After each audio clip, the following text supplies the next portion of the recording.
ホームレス収容所と私の実体験の比較。ホームレスアイドル。Hello everyone, I'm Egen, the homeless idol. ホームレスアイドルエングエンです。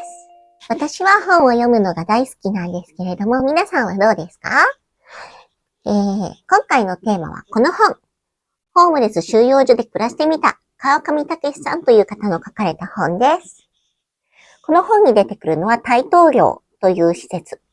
私はこの本に出てくるようなホームレス収容施設に行っていたわけではないのですが、というか女性用のそういう施設があるのかもちょっと怪しいですけども、でも、シェルターとか生活保護用の施設に何箇所かお世話になりました。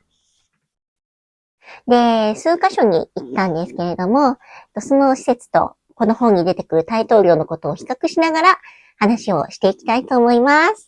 どっちがいいとか悪いとかではないですよ。あくまで楽しく。この本を書かれた川上さんは70代なんですけれども、すっごい若々しい素敵な方なんですよ。文章が若くて、ラノベみたい、ライトノベルみたいです。面白いです。で、なんか70代で体験したことをすぐまとめて本にして出版しちゃうっていう、そのバイタリティがかっこいいですよね。さて、内容。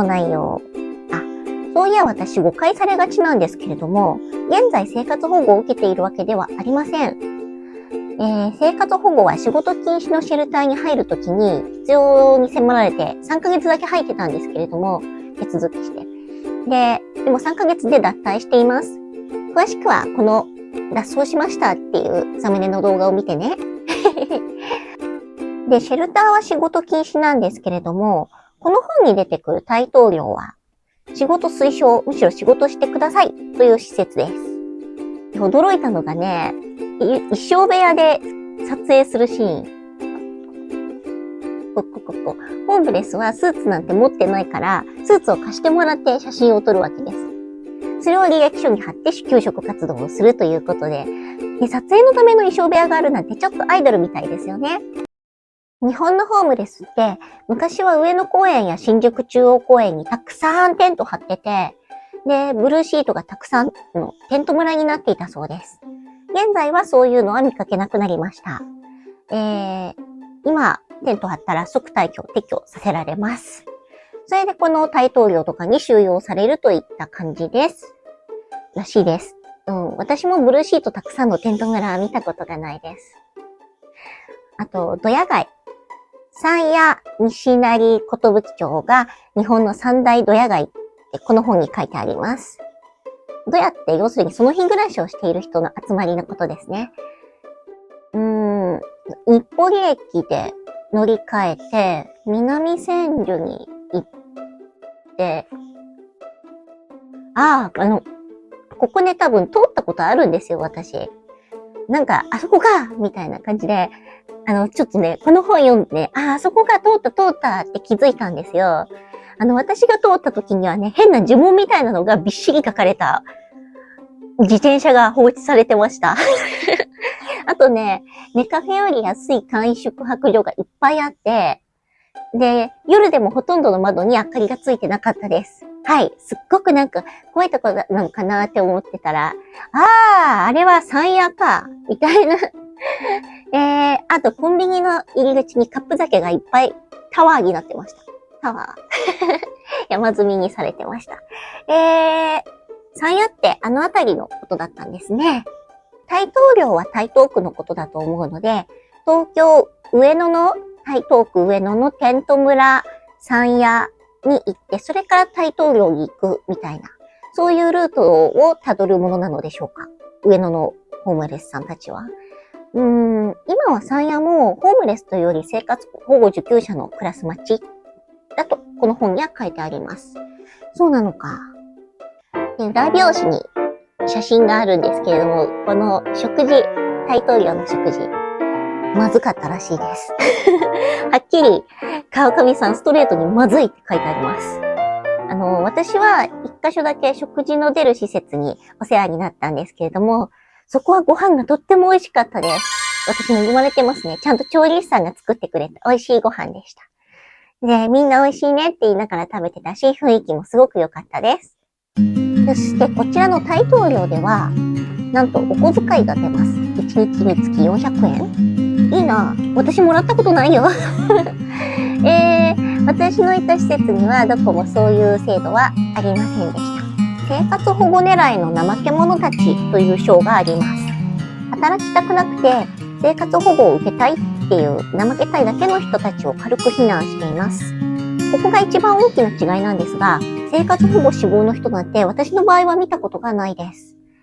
体や精神を壊してしまって保護を受けざるを得ない人は何人も見ましたけれども、でも、この大統領には働きたくなくて生活保護を志望しているという人がたくさんいるみたいに書かれてます。でも、これは私のいた施設は年齢層が低めだったのもあると思います。あんまり生活保護で一生っていう風に考えられないっていうか、これから何しようみたいな、そういうことばっかり言ってましたから。この本に出てくる施設の住人は平均すると年齢層高めです。私は怠けたいという理由で生活保護を受けるのは、合理的ではないと思います。生活保護者ってそんなに楽じゃないと思うんですよ。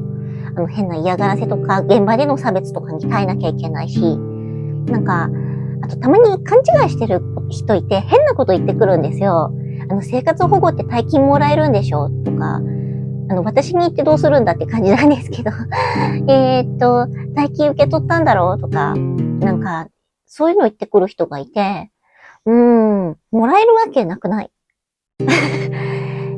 そういう最低限の救済制度もない国の方がやばくないみたいな。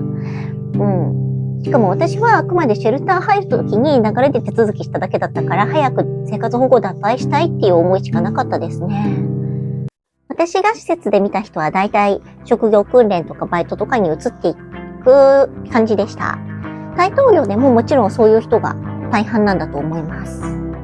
でも、この本の中では、結末として生活保護を受けられてラッキー、働かなくて済む、みたいな人も出てきます。でももしかしたらその人も、あえて明るく振る舞っていたから、わからなかっただけで、もう働ける体じゃないとかそういう事情があったのかなとは思います。事情は人それぞれですし、言いたくないことは言いたくないじゃないですか。そういういろいろありますよね。職員に馬鹿にされた言葉をかけられたというエピソードが何度か出てきます。これは私もありました。嫌がらせとか。でも川上さんも著書でおっしゃっている通り、職員といっても人それぞれです。ちゃんと人として扱ってくれる人もいます。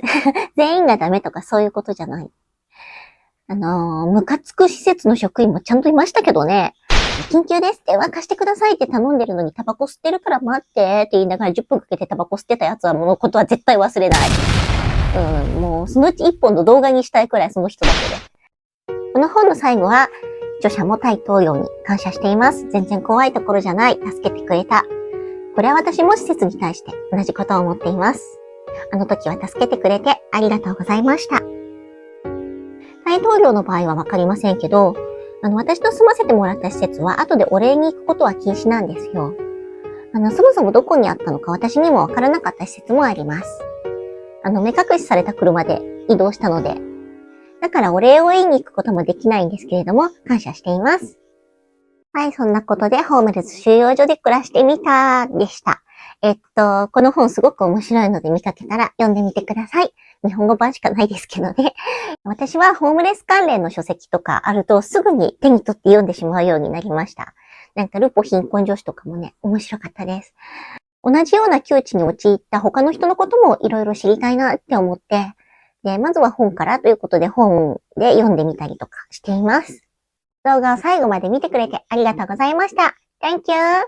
See you next time! See ya!